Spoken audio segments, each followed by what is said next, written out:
রাত প্রায় 1টা। নয়ন মাছ রেখে বাথরুম থেকে বেরিয়ে বেডরুমে ঢুকল। তার ছোট মেয়ে গভীর ঘুমে। লাইট নিভিয়ে বিছানায় শোয়ার মুহূর্তেই মেয়েটি হঠাৎ চিৎকার করে উঠল, অনেক বড় কালো বিড়াল! ও আমাকে কামড়াচ্ছে! অনেক বড় কালো বিড়াল! স্ত্রী ভয় পেয়ে মেয়েকে জড়িয়ে ধরল।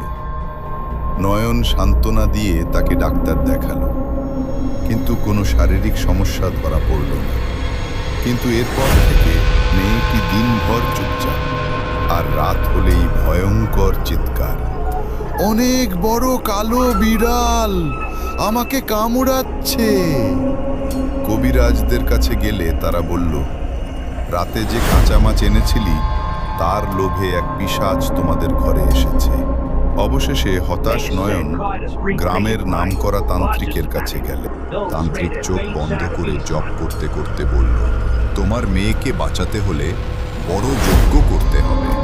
যে পুকুর থেকে মাছ এনেছিলি সেখান থেকেই মাছ ধরতে হবে। নয়ন ভোরেই সেই পুকুরে গিয়ে মাছ ধরল। সন্ধ্যায় যজ্ঞ শুরু হলো। ধূপ, প্রদীপ, মন্ত্রপাঠে চারদিক ভারী হয়ে উঠল।